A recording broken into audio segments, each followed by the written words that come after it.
is Do You Hear Me? With Unico Williams. That's right, it's your boy coming at you on a Sunday, a beautiful Sunday, as I always like to do because I love you. You love me. We're a happy family. Woo! Oh, I'm so happy to be back amongst you all. Thank you for showing up today. Thank you for pulling up. I appreciate it. I've had a very, very good day. But make sure that you make my day a little bit better by liking and subscribing. I really would appreciate that. That would mean a lot to me. It would mean a lot to Gotti. It would mean a lot to B. It won't mean a lot to BG. He doesn't care about anything. But it would mean a lot to me and the rest of the team. So make sure that you like and subscribe. I really do appreciate that. But let's get started. I started my Sunday off with a little bit of church. And after I left church, I went to go to the movies. I'm going to go see Creed 3. Creed 3, directed and produced by Michael B. Jordan. And I got to tell you, so I had never seen any of the other Creeds before. I hadn't seen one and I had not seen two. So I watched them yesterday so I could just go into this with, just figuring out what's going on. I wasn't going to watch any of them. I was just going to hop in, but I'm glad I did because I got to see a couple of things when watching this. First of all, I got to see what do I want to say here? I got to see Michael B. Jordan become a better actor over the course of the three films. So like when he first on the first one, he was like, "Hey, what's up, Bonk?" He's just kind of like a little bit of a drier character, but he had some substance to him. And then the second film was a little bit better, but this one, like we got to see Michael B. Jordan, like in a sense, like he's feeling himself. Like his acting was just that much better in this film. And I thought that was cool. It's always cool to see somebody, elevate and become a little bit better. Um, but so here's the premise of the film. The premise of the film is this. Michael B. Jordan, he has his final fight. He's retiring now. He's like more into the promotion and gym business and all that type of stuff. He's into that. Cool, cool, cool, cool, cool. But then as his daughter's grown up now, she's like 7 or 8 or something like that, maybe 6. She's got the issue. And he's growing up. I mean, we're looking at his new home in LA, overlooking Hollywood. Like, I mean, he's done it. He's been a heavyweight champion. He's doing his thing. All is well. And so we're getting to see his successes. But as he's leaving out of his gym, somebody is leaning back, and it's his old friend from a long time ago that he's never brought this up in any of the other movies. And again, this is spoiler free. This is spoiler free. I'm not spoiling for you. Um, but it's an old buddy. He'd been locked up for 18 years, and that whole type of thing. And then what ends up happening is, he's like, I just want a shot because apparently he was a very, very, very, very good boxer in his youth. But you know how the California prison, you know what? Kamala Harris probably is the one that sentenced his homeboy, the guy that's played by Jonathan Majors. But he's probably the guy that she probably the one that locked him up for a million years for some bullshit. That's just how she do. Anyway, so they're doing the thing, they're handling their business, and he's like, I don't want no handout from you. I just want a chance to be a champion. And then hilarity ensues from there. Obviously, he gets to become an overnight champion, that whole thing. And then, watch the movie. I say go watch it. It's a really good movie. It resonates with me. Especially people, people that go to prison and stuff, man. He held on to a dream for 18 years. You know what I'm saying? He held on to a dream for 18 years. But also, it speaks to how people can feel abandoned when though they're in those situations. I can remember lashing out at my friends because not one letter, none of my best friends, like since we were kids, I didn't get one letter from them. You know what I mean? I felt a sense of abandonment. And after I started getting my life back together after I came home, like, I still had that dream in me. I said, you know what? Because people would say, Joe, they're not gonna they're not gonna love you the same. I said, you're right. They're gonna love me more. And I made that happen. I'm here where I am today. Life is good. I can't complain. But it spoke to that dynamic of people when they get in trouble, they get locked up and all that. Man, people are still people. And you can feel abandonment. There was so many, like I literally spent a couple of years alone. I had the people that would always be there for me, which I didn't. I kind of lost sight of that, which would be, my grandparents. They've never left my side. But, you have your friends and they have their own lives to live. And they were growing up too. I was a kid when this happened too, by the way. And, I came out with a chip on my shoulder. I'm like, I'm gonna show everybody. I'm gonna show the people that I was locked up with. I'm gonna show them that I can, I'm gonna be great. And they still gonna love me. And you come out with a chip on your shoulder and you don't come out with the right mindset. You come out with the mindset that helps you to succeed a little bit, but it's not the proper mindset. But I'm glad that they touched on that. They touched on that aspect of things. You know, it was touching. I liked it a lot. And how it ended, I enjoyed that whole ride, that whole movie. It really resonated with me, like 100% resonated with me. Um, and I'm in a bit of a transition myself. I'm in a bit of a transition myself from a mindset standpoint, and watching this movie, it really helps solidify what I'm doing. Like, let it go, let the anger go, let the hatred go, let all that stuff go, let it go, and just do what you can. You might feel like you've been abandoned. You might feel like nobody's there for you. You might feel like, people turn their back on you, all that type of stuff. You might feel that way, but don't forget about that man in the mirror that handle your business, man. But I definitely say I give Creed an 8 or an 8.5 out of 10.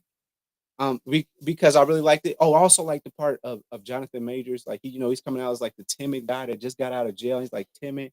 And then they let him be him. They let him be, the quote unquote wacky, the ex that what's the word? The eccentric personality that I came to know him as when he was playing Kang, and that's what made me fall in love with him as an actor.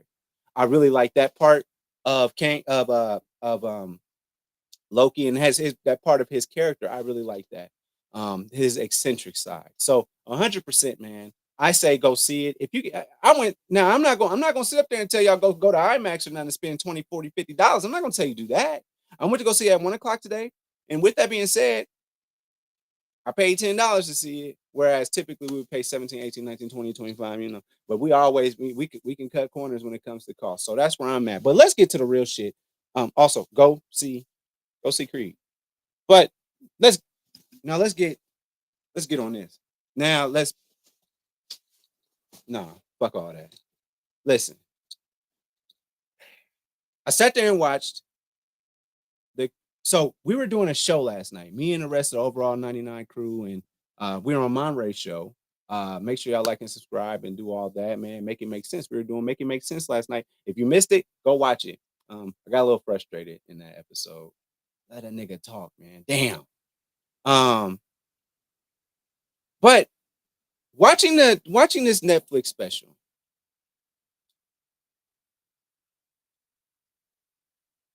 I just got a few. I ended up getting a full view of who Chris Rock really is. Like, it's always that is Penny Hardaway. Back in the day, he was a little Penny back in the day. And how else did I like him? I don't know. He's just a big teeth having, and he just yells all the time. I never watched Everybody Hates Chris. I didn't watch it because, like, for whatever reason, I wasn't really drawn to Chris Rock. I just wasn't. I wasn't drawn to Chris Rock. Chris Rock did not move me at all. And so I'm going up, but he's got his movies with Adam Sandler. He's always the quote unquote uh token black guy, except for when he was Pookie from New Jack City, which even that's an older movie. I don't even think I watched that all the way through. So Chris Rock, I don't put him at the upper echelon of comedians. I mean, I take Mike Epps over him. I take Cat Williams over him. I take Dave Chappelle over him. There's a lot of people I would take over Chris Rock. But with that being said, I never checked for Chris Rock. I never checked for him. And so, now the slap happens at the Oscars. Okay. All right, cool. Now we talking about it. And at first I was like, damn, you just gonna go up there and slap a black comedian like that? Like, you just gonna go up there and slap a brother like that? Like, what's going on over there? And and I think in a different space, it would have been like we might have looked at it differently. But because of all the stuff with the entanglement and all the other stuff that the Smiths told us about, Cause it's not me. I didn't just go over there and be like, hey, what y'all got going on in there? Boom, boom, boom, boom, boom, boom. What y'all got going on in there? Huh? What the, August, I sending you in there?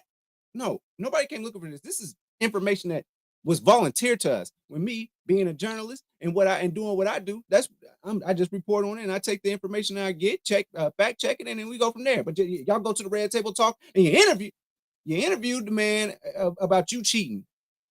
Okay, cool. Whatever. But here's what my problem was, because when we got off of the show last night, the slap part was in there. And that's the part we was at. And it was like 5 or 10 more minutes after we had got off the show. He finished doing his monologue in regards to that. But so I put the status up because I kind of felt it. I felt what he was saying. I was like, okay, yeah, man. Like everybody else done called you everything in the world. And then that one time I make a G.I. Jane joke, I'm the one you slap. I'm like, all right, I'm with that. Mind you, I hadn't watched anything before this. So I'm on the phone with my boy Zelmay. We kicking it. He calling me. We talking about it. And we're getting into the post show. And I'm like, nah, bro, I'm cool off House Party, which I'm gonna watch that maybe tomorrow. I ain't watching that shit today, man. But we I go into this, right? And I'm like, let me start from the top. So we give it to the pre-show. Pre-show is absolutely corny, terrible. I mean, you got this guy up here, the guy that was hosting it. I don't know his name, but and it ain't got nothing to do with him, his culture, his race, nothing. I don't give a fuck about that. Are you funny or not? I don't care about none of the other stuff. But I get up there, he's just making all these random jokes that he's reading off a teleprompter. Not the delivery was trash. I'm sitting there thinking, like, why didn't y'all let me do this? Why didn't y'all let me do this? Like, I'm over here thinking about, but that's why we keep on doing these shows, because somebody will give us an opportunity one day. Do you hear me? Trust that. Believe that. You watch Creed 3, you understand what I'm saying there. We're going to get our opportunity. It's going to happen. But that sucked. Then you have like people, yeah, Chris Rock, he's going to fuck it up tonight. What crowd is that? So it's a whole bunch of different random comedians. Come on, Sarah Silverman. Chris Rock's going to eat him up tonight. Okay. Out the gate, I'm already like, something don't smell right about this pot of chitlins. Out the gate, that's what I'm sitting there thinking. And then you had Leslie come on there, sister girl from Ghostbusters SNL. Like, man, I'm happy for all that. She come over there and what did Chris Rock say of me? See, I told you he was going. I ain't, man, the validity. None of this shit felt sincere at all. Adam Sandler comes in there. Come on, Chris Rock. Come on, buddy. You can do it. I wasn't feeling that, man. I really wasn't. I wasn't feeling it. I wasn't feeling any of the people that they were giving the cameos to. Like, hey, man, Chris Rock, you gonna do your thing? And okay. So I'm geared up now. I'm buckled in. Let's see where this show is going. When I tell you that I feel like Chris Rock grabbed a room full of white people and was like, what's some of the things y'all want to say about white? What's some of the things you want to say? I messed up the joke just like he did last night because he know he wasn't right. What's some jokes you want to say about black people? Write them down. Talk about how poor they are. Talk about how they're bad people. Talk about, and then, okay, cool. I like all those ideas. And guess what? That's right. I'ma say nigga. Y'all can't, but I can. So I'm going to attack black people. And then I'ma say nigga, just like y'all want. And I spent like an hour watching that shit, man. Hey, stop BG and Gotti. Thank you. Listen, don't worry. That's right. I'm black. I can say nigga, and I'm gonna talk about black people. And guess where he did it? He did it in Baltimore. Cool, cool. You know we love Baltimore. We rock with y'all heavy. We love The Wire. And Ray Lewis, I guess. Yeah. And Lamar Jackson. We like Hollywood. Listen, this man goes into an auditorium. Man, now listen, I'm watching the pre-show. Ain't that they kept on trying to put on this one line of black people, right? They kept trying to put the camera on this one line of black. The rest of the audience, I'm telling you, predominantly that audience, that whole arena. I mean, not arena, whatever theater room they was in. It was not predominantly black. So for you to be sitting over here talking shit about black people in front of an audience of white people, trash, bruh. That shit was trash. You don't understand what you doing, what you doing, and what you portraying to people, man. I know you got a bag from Netflix. I get that. Get your bag, bruh. But you gonna do it by pandering to other people that already pretty much take us as a joke. They don't take black people seriously. Are you kidding me? They don't take black people seriously. And then you gonna go over there and make jokes, and then just the icing on the top is that you can say nigga. And I just feel like you a proxy for white people that really don't respect black people, black men, black women. Man, we get all this stuff. I'm gonna get on that. But you were 100% pandering to an audience that doesn't like us. They think we're funny. They take us as a joke. And you sat up there and that's what you did. And then because you look the way that you look, because you look the way that you look, you're allowed to say nigga. But that's not you speaking. You're speaking for an audience that you're pandering to. And that's my problem that I got with Chris Rock in this situation. The whole world was watching this shit because we wanted to see how you responded to Will Smith. Well, at this point, make sure to slap the shit out of you twice. Period. That's what should have happened. I was on your side. I was like, man, damn, bro. Because again, let's take it back. The reason I was cool with that shit at first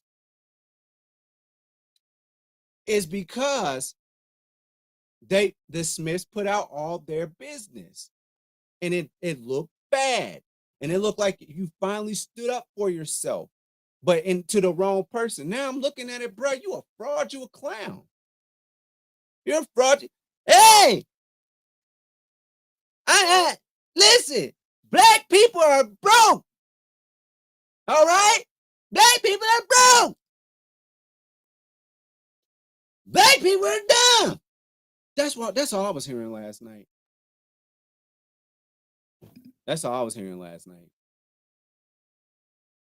Not a fan. Not a fan at all.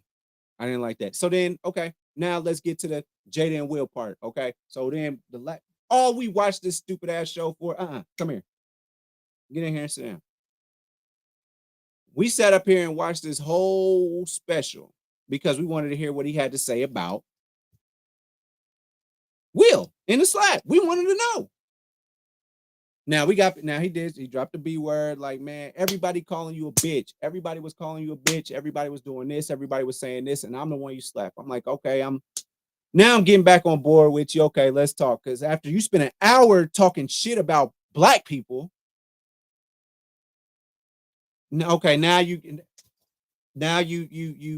getting back. All right. And I'm listening. Yes.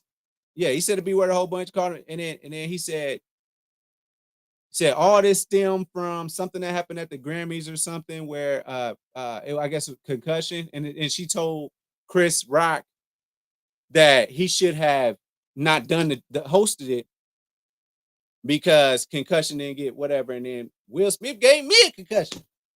Now I watch Emancipation, so I could Massa hit him. You missed the spot, Matt. Listen, they could have done without this whole fucking special.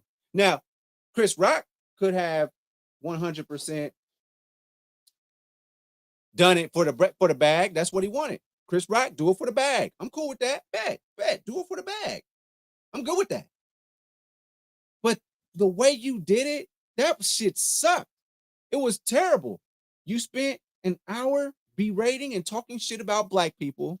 And then, so listen, all I'm saying, we can keep it to the jokes. I can take it. We can keep it to the jokes, but the way that he did it, Will Smith, please come up to the red carpet. Fuck that red table. Come to the carpet, please. We want to talk to you. First of all, we want to apologize to you for our initial reactions to what happened. Secondly, I don't want to say violence is not the answer. It's really not. But I don't blame you slapping the shit out that dude. No, let me pull a Chris Rock move. Let me be like him. I don't blame you for slapping the shit out that nigga. I don't. Now that we see him for what he is, nah, man, get out of here. Trash. The kid that played Chris Rock, he's on doggone sit down, man, for real. The kid that played Chris Rock on Everybody Hates Chris, he should be. I'm sure that was good for his career. But I would kind of be like, damn, man, I played this nigga.